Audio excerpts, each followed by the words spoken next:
High guys, welcome back to my YouTube channel. आज चाहिँ म हजुरहरूलाई माछाको रेसिपी बताउन गइरहेको छु। यो चाहिँ पुरा मसला भुटेर तोरी प्याज पुरा रातो गरमसम्म भुट्नुपर्छ।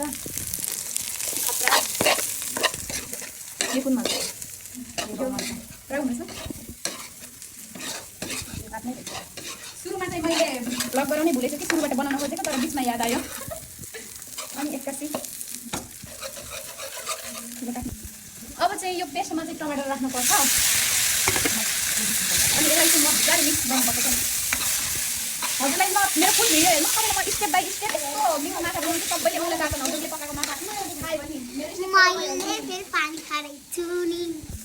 अब चाहिँ यो पेस्टमा चाहिँ टमाटर राख्नुपर्छ। अनि यसलाई चाहिँ मजाले मिक्स गर्नुपर्छ। हजुरलाई म मेरो फुल भिडियो हेर्नु, तपाईँलाई म स्टेप बाई स्टेप यस्तो मिठो माछा बनाउँछु। सबैले औँला काट्न हजुरले पकाएको माछा खायो भने अब चाहिँ यो भुटिसक्यो। अब यसबाट चाहिँ आधा अनि यसलाई मजाले चलाउनु।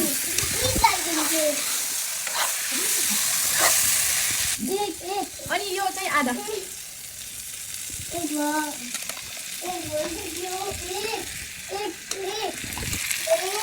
अब चाहिँ यसमा उमालेको पानी हाल्ने सललल्ल। अनि यसलाई चाहिँ 10 मिनट जति राख्नु छोड्नुपर्छ है।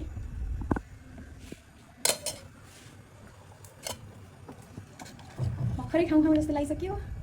कति बेला पाक्छ सबैले चखाम भइसक्यो। सबैले आज औँला चाट्नेवाला छन्।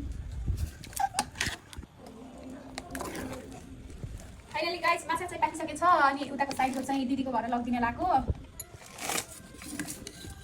दिदीको घर चाहिँ त्यो हो। अनि हाम्रो लागि चाहिँ यो माछासँग चाहिँ नान रोटीको कम्बो चाहिँ खतरा हुनेवाला छ। ए नान होइन, सरी ल, लाछा रहेछ। लाछा रोटीमा घिउ राख्ने अलिअलि।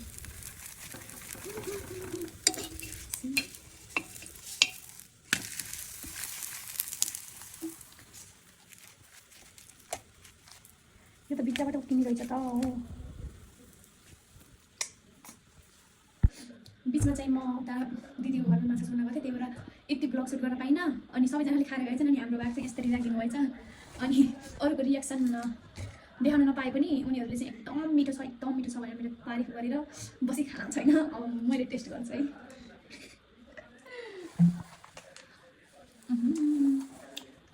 बहुत बढिया।